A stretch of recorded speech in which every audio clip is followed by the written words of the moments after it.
प्रिय विद्यार्थियों, आज हम ऋग्वैदिक काल में आर्यों का धार्मिक जीवन किस प्रकार का था, इस संबंध में चर्चा करेंगे। जैसा कि हमारी पिछली क्लास में ऋग्वैदिक कालीन लोगों के राजनीतिक, सामाजिक और आर्थिक जीवन के संबंध में चर्चाएं हुई और हमने ये जानने का प्रयास किया कि आर्यों का राजनीतिक जीवन, जिसके संबंध में कहा गया है ऋग्वेद में कि राजतंत्रात्मक व्यवस्था कायम थी, लेकिन यहाँ राजतंत्रात्मक व्यवस्था में भी हमें जनतंत्रात्मक व्यवस्था दिखाई देती है, क्योंकि राजा का चुनाव जनता के द्वारा किया गया जाता था। कालांतर में वह वंशानुगत हो गया। इसी प्रकार से हम आर्थिक व्यवस्था की बात करें तो आर्थिक व्यवस्था कृषि पशुपालन पर आधारित थी, लेकिन व्यापार आंतरिक होता था और वस्तु विनिमय पर आधारित था। आज हम आर्यों के धार्मिक जीवन के संबंध में जानकारी प्राप्त करेंगे और ये जानने का प्रयास करेंगे कि आर्यों का जो धार्मिक जीवन था वो किस प्रकार का था। जैसा कि उल्लेखित है कि आर्यों ने ऋग्वेद के अंदर आर्यों ने प्राकृतिक शक्तियों को ही दैवीय रूप प्रदान किया और कालांतर में हमें ऐसे अनेक देवताओं की जो स्तुति के जो मंत्र मिले हैं, उससे ज्ञात होता है कि ऋग्वैदिक काल के अंदर ऋग्वेद में इंद्र के लिए लगभग 250 बार उसका उल्लेख हमें देखने को मिलता है, जिससे विद्वानों ने यह आशय लगाया कि ऋग्वैदिक काल में इंद्र का स्थान इस समय सर्वोपरि था। इसके बाद में हम देखते हैं कि उत्तर वैदिक काल में यह स्थान परिवर्तित हो गया। अब यह स्थान प्रजापति का हो गया। यज्ञ और कर्मकांडीय पद्धति का प्रचलन था। यज्ञ के अंदर नारी की जो स्थिति थी वो बहुत ही सम्मानजनक की थी, अर्थात कोई भी यज्ञ तब तक परिपूर्ण नहीं माना जाता था जब तक कि उसके अंदर स्त्री और पुरुष दोनों बैठकर के उसके अंदर आहुति नहीं देते थे। ऋग्वैदिक काल के अंदर जो धार्मिक व्यवस्था के अंदर जो बदलाव भी देखने को मिलता है, और यहाँ जिस प्रकार से आर्यों ने अपने देवताओं की यहाँ जो कैटेगरी बनाई, उसके अंदर 3 प्रकार से हमें देखने को मिलती है। इसकी हम यहाँ विस्तृत रूप से चर्चा करेंगे। प्राकृतिक शक्तियों का देवीकरण, बहुदेववाद एवं देवताओं का मानवीकरण।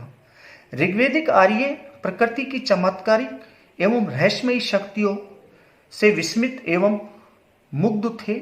उन्होंने प्राकृतिक शक्तियों का देवीकरण कर दिया। उन्हें लौकिक सुख की अभिवृद्धि के लिए उनके सामने नतमस्तक हो गए। ऋग्वैदिक आर्य बहुदेववादी थे। उन्होंने बहुत से देवताओं की परिकल्पना की। देवताओं को उनके प्रकृति स्थलों के अनुसार 3 वर्गों के अंदर उन्होंने विभक्त किया। ये 3 वर्ग हैं। आकाशवासी, इस कोटि में वरुण, ध्योस, मित्र, सूर्य, पूषण, विष्णु, अदिति, उषा तथा अश्विन आदि थे। अंतरिक्षवासी, इस कोटि में इंद्र, रुद्र, मरुत, वात, पर्जन्य आदि देवता आते थे। और पृथ्वीवासी जो कोटि है, इसके अंतर्गत अग्नि, सोम, पृथ्वी, बृहस्पति, सरस्वती आदि देवता रखे गए थे।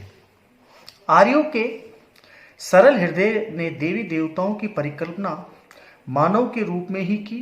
उनकी विशिष्टता यही थी कि वे अमर थे एवं सदैव ऋत का आशय यहाँ नैतिक व्यवस्था से है कि पोषक थे।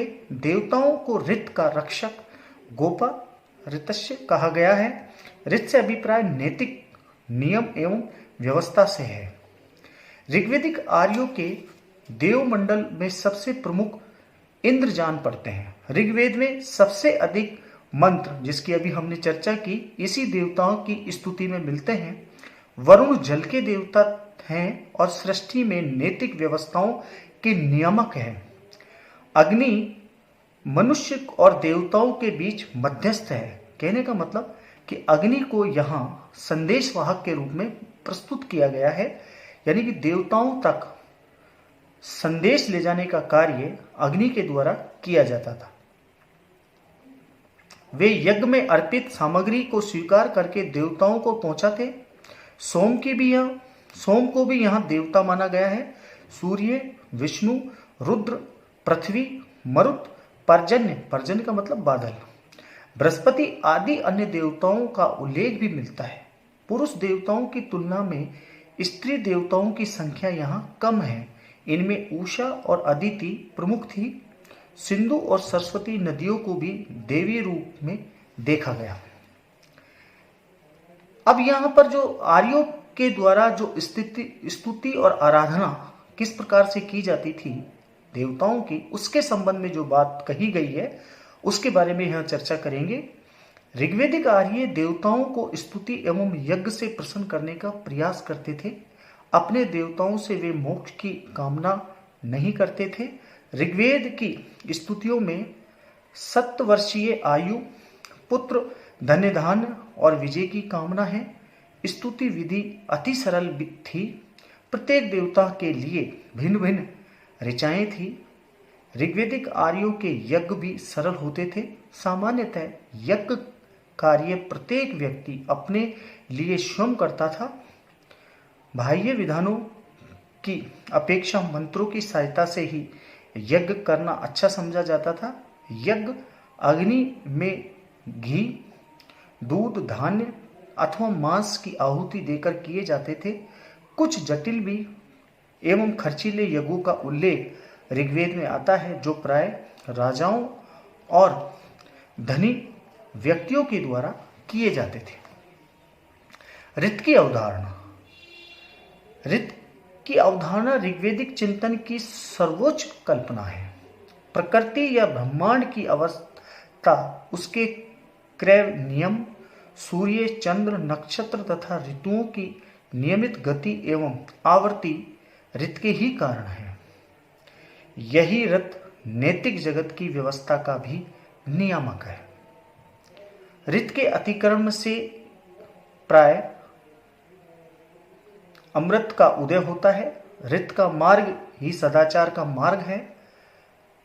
भारतीय चिंतन के कर्म सिद्धांत का मूल या बीज ऋत की अवधारणा में ही निहित है। ये सबसे इंपॉर्टेंट बात है कि भारतीय जो चिंतन कर्म सिद्धांत की जो चिंतन की जो परिकल्पना कही गई है, अवधारणा कही गई है, उसका जो बीज है वो हमें ऋत के अंदर ही देखने को मिलता है। वरुण को ऋत जात, ऋत से उत्पन्न एवं ऋतस्य गोपा, ऋत का संरक्षक कहा गया है। वरुण देवता को यहाँ ऋत का संरक्षक माना गया है। वे विश्व की भौतिक एवं नैतिक व्यवस्था के नियामक हैं। सूर्य उनके नेत्र है, वायु श्वास है एवं आकाश वस्त्र है। ऋत नैतिक व्यवस्था का जो पालन देवताओं के लिए भी यहाँ अनिवार्य था। यानी कि यहाँ मानव के लिए ही नहीं बल्कि देवताओं के लिए जो नियम था वो भी पालन करना अनिवार्य था।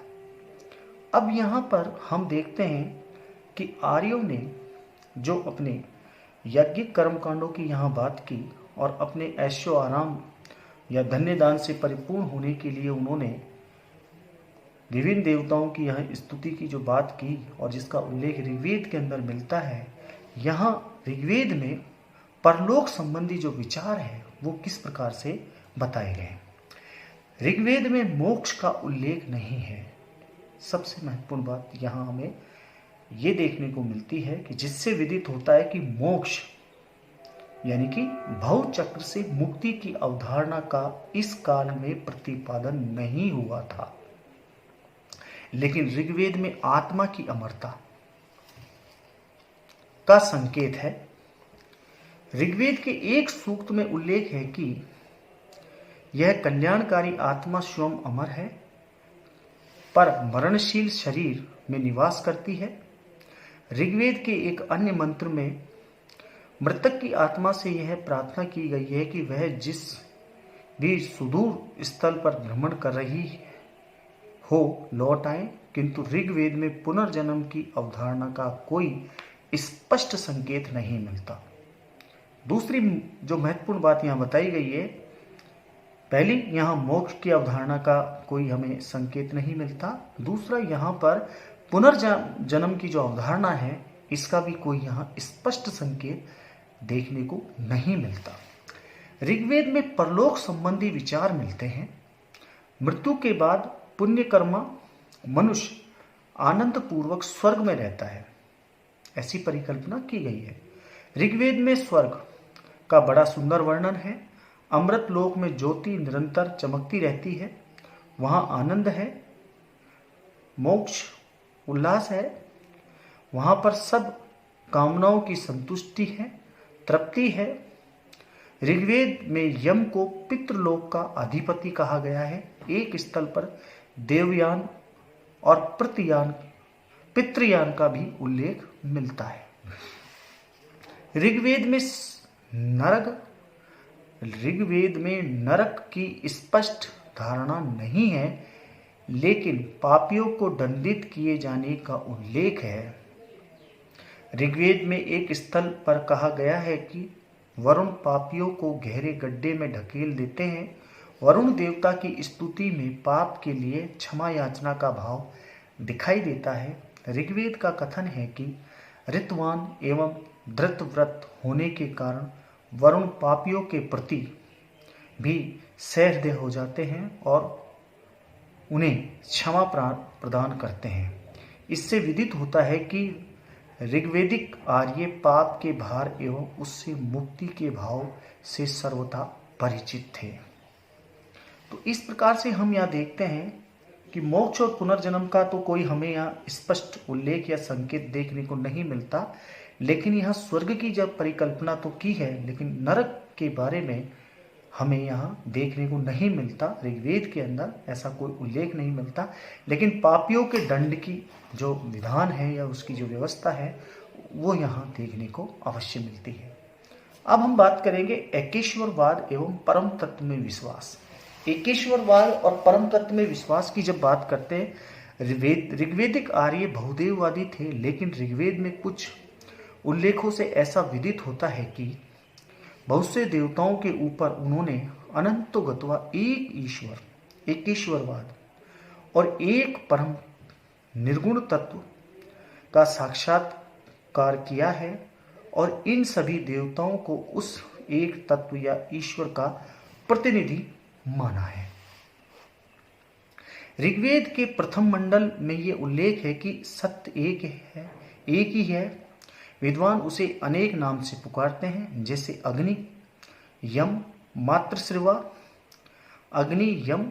ऋग्वेद के 10वें मंडल का कथन है कि वह एक ही है, लेकिन उसकी अनेक रूपों में परिकल्पना की गई है। ऋग्वेद में एक ईश्वर या परम तत्व को अनेक नामों से संबोधित किया गया है।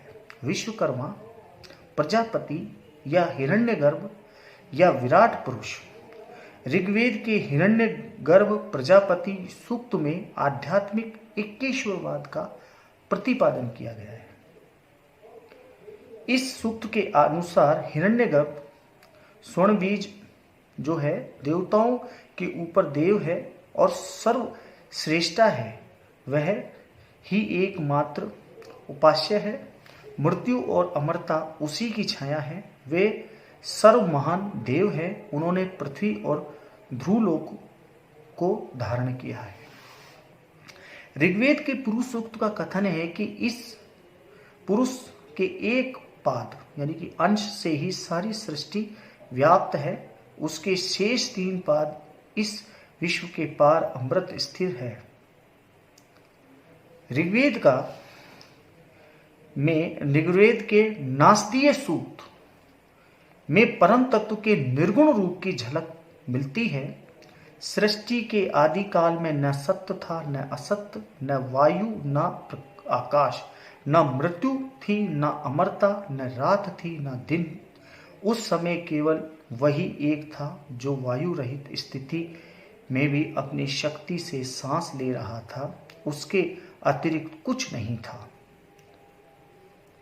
हरियंता भारतीय दर्शन की रूपरेखा के अनुसार ऋग्वेदिक विचार का यही स्तर हमें अद्वैतवादी चिंतन के द्वार पर पहुंचा देता है, जो उपनिषदों से प्राप्त होता है। अनेक विद्वानों का मानना है कि ऋग्वेद में एक तत्व की अवधारणा का विकास क्रमिक हुआ। इस विकास क्रम के जो चरण यहाँ बताए गए हैं उसमें बहुदेववाद, एकादेव देववाद, या क्षणिकवाद या एकीश्वरवाद, सर्वेश्वरवाद तथा एक तत्ववाद, इस प्रकार से यह जो एक परम तत्व की जो अवधारणा की जो विकास का जो क्रम रूप बताया गया है, चर्चा हमारी आगे भी जारी रहेगी। धन्यवाद।